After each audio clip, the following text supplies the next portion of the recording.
Hi guys, and welcome back to Doki Doki Literature Club. Let's see, this is my last save. Last time we really had such a great time with Yuri. I am totally excited about that, but of course, Monika had to be a freaking cockblock. No, I don't want to overwrite it. So yeah, Monika being Monika. Okay, everyone. Ugh. Yuri jolts back. She knew that she was interrupting us. She is freaking jealous. Bitch, you just jealous. It's time to share poems. Elena-san, you can help Yuri put away the tea stuff, right? Yeah, of course. Okay, thanks. The spell is abruptly broken. I'll take care of the cups. Yeah, Yuri picks up the teacups from the floor. I pick up the bag of chocolates. In the end, we hastily clean up without so much as a word between us. I get the feeling this is something neither of us will have the courage to bring up. Who should I show my poem to first? Well, let's begin with Monika first. Hi again, Alina-san. How's the writing going? Alright, I guess. I'll take that. As long as it's not going bad. Clicking on her chest, I just noticed. I'm happy that you're applying yourself. Applying myself? Maybe soon you'll come up with a masterpiece. I already did, Monika. Don't talk shit about my writing. I'm freaking Lord Byron. I wouldn't count on that. You never know. Want to share what you wrote for today? Yeah, or I wouldn't be here. Sure, here you go. I give my poem to Monika. Alright, this one's good. Feels like you're not only getting more comfortable with your style, but the imagery is better than the last one I read. I know. Just wondering, but have you been finding inspiration in Yuri's writing style? It just happens that we have the same kind of style. I guess so. You can't deny that she's talented. Yeah, totally. I'm going to freaking kill her. I think her poems are the most romantic. I know that to a lot of people romantic is going to sound weird because Yuri kind of has that depressing thing going on, but that is actually romantic as in the art style. The romantic era was really like that. A lot of imagery, very heavy text, very heavy context. The paintings were like that as well. So with romantic, yeah, as it said, it's with a capital letter. So romantic is meant the style. I don't know why I felt like I had to share that information, but if you didn't know, now you do. That's the best way to describe it.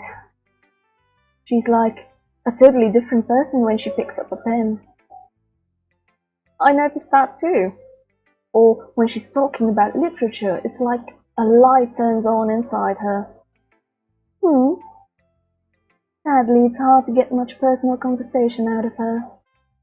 Probably has a tragic history. Trust me, I've tried. Who knows what goes on in that head of hers? Probably like, Elena-san. Elena-san. I hope you don't mean that in a bad way. No, of course not. I just meant that I wish she didn't keep so much to herself. But still, defending her like that. You must be pretty into her. Yeah, I am, actually. Eh? You completely misunderstood. Calm down, I'm kidding. Or am I? Besides, I'm pretty sure she's already got a boyfriend. Ah, you are just trying to be petty, aren't you? Wait, really? Yeah, fictional anyway. Oh, Monika kind of whispers that last part to me. It's just a hunch, but, well, there's not really anything wrong with that. No, there isn't. I have a fictional crush as well. Oh well, I know. I just hoped that it would look petty to a guy, so that you wouldn't like her. I was just saying. But anyway, you want to read my poem now? I like the way this one turned out, so I hope you do too. Alright, let's take a look. Save me. The colors, they won't stop. Bright, beautiful colors, flashing, expanding, piercing. Red, green, blue. An endless cacophony of meaningless noise. The noise, it won't stop. Violent, grating waveforms. Squeaking, screeching, piercing. Sine, cosine, tangent. Like playing a chalkboard on a turntable. Like playing a vinyl on a pizza crust. An endless poem of meaningless. Load me.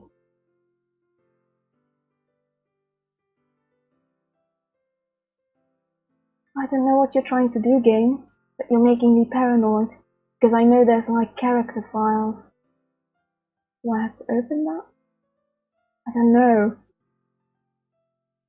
But just saying that pizza crust was kind of really out of place in this poem. The rest was awesome. Pizza crust really wasn't. How do I... Oh. It's even more abstract than your last one, huh? You know, the one with people? I guess it's just the way I write, because I'm totally a robot. I'm sorry if you don't like it. I kind of like it. No, I never said that. It's just the kind of thing I've never really seen before, I guess. I kind of like playing with my space on the paper. Choosing where and how to space your words can totally change the mood of a poem. It can also spill paper. It's almost like magic. The way I wrote the lines really short makes it feel like they're trying to speak over the noise. I see. It's still hard for me to tell what it's about, though. You know, it's the sort of poem that kind of gives a feeling. Not much a story, but more a feeling. Sometimes asking what a poem is about isn't the right question. A poem can be as abstract as a physical expression of a feeling. I'm a genius. Or a conversation with the reader.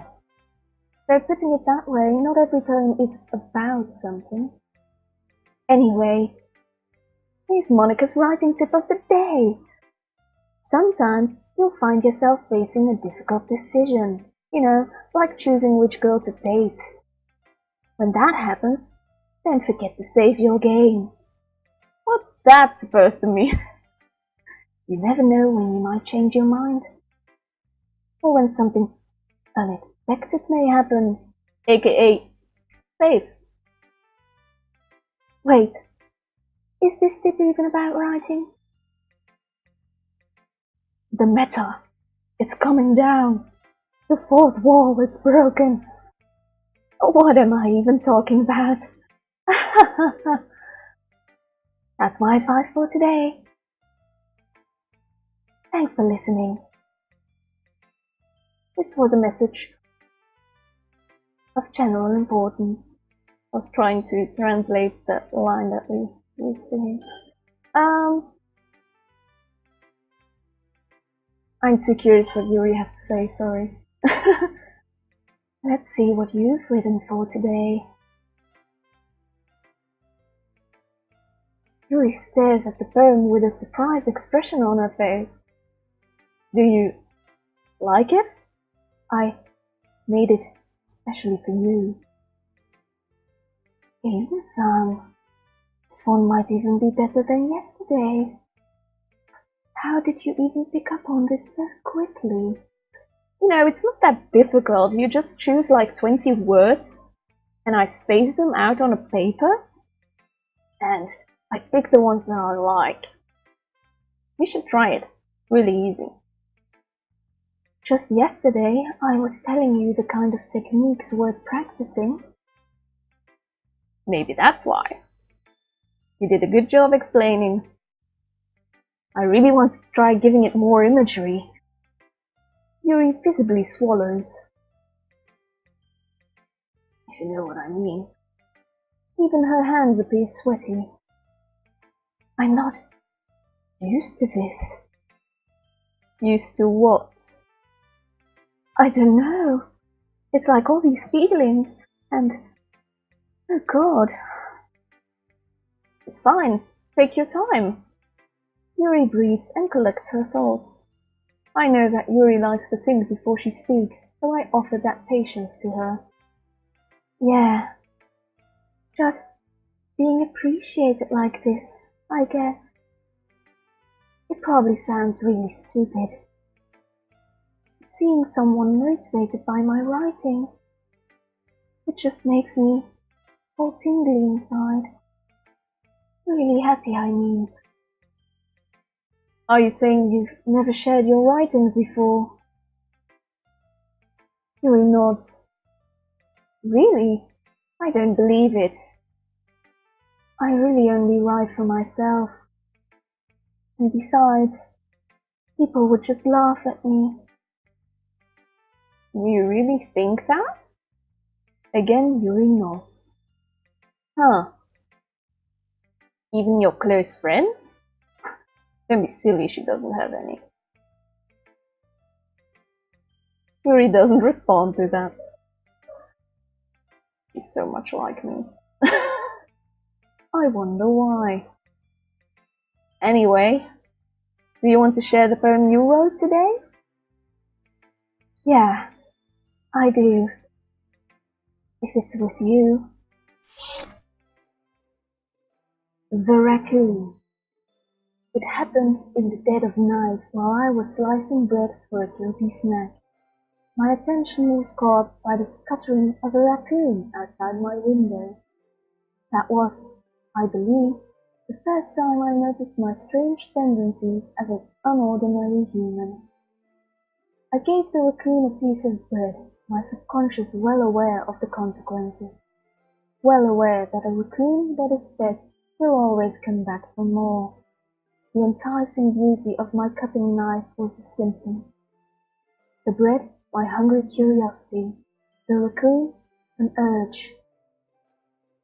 The moon increments its face and reflects that much more light off of my cutting knife. The very same light that glistens in the eyes of my raccoon friend. I slice the bread, fresh and soft. The raccoon becomes excited. Or perhaps I'm merely projecting my emotions onto the newly satisfied animal. The raccoon has taken to following me. You could say that we've gotten quite used to each other. The raccoon becomes hungry more and more frequently, so my bread is always handy. Every time I brandish my cutting knife, the raccoon shows me its excitement. A rush of blood, classic Pavlovian conditioning. I slice the bread, and I feel myself again. Okay, I think I'm getting more of Yuri's backstory now. I think she is definitely cutting herself. Yeah, she's definitely cutting herself, and she really likes knives. Yeah, I think it's something like that. Well, I was guessing that every single one of them had some dark story. I was a little more daring with this one than yesterday's. Technically, I kinda liked the other one better, but I can see that. It's a lot more metaphorical. I don't know if it's my fault, but I can't begin to imagine what this poem is about. I can. It's about cutting yourself and feeling the relief of cutting yourself, which is a bad thing to do. some people do. That's right. It's a bit closer to my preferred writing style.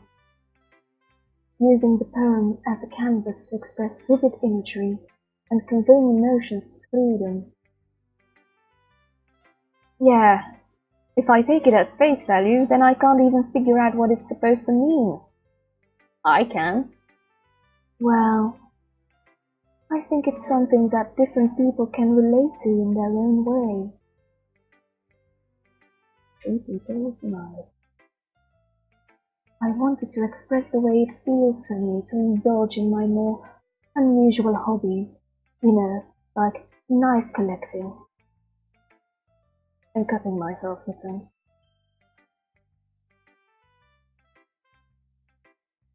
It's those sort of things I'm usually forced to keep to myself, so I sometimes enjoy writing about them. Why do you keep them to yourself? Because it's not cool to cut yourself. They're embarrassing. They're embarrassing. And people would make fun of me. Instead of helping you. Yep, that's society for you. Don't you have anything like that, Elena-san? Well, my character reads manga. Yeah, I guess I do. I feel like everyone has a little something like that. The best we can do is respect each other and our individualities. Even if it's difficult sometimes, and some things make us uncomfortable. After all, if I hadn't learned to embrace my own weirdness, I would probably hate myself. I think you already do. Kind of hate yourself. I might be ranting a little bit now, but I'm glad that you're a good listener. You're good at a lot of things, senpai. I mean, Elena-san. Writing, listening, putting chocolates in my mouth. There really aren't many people like you, Elena-san. That's exaggerating a little bit. I mean, I'm just here for the pussy. Kidding. It's just how I feel. I never thought I would feel so comfortable sharing my writing.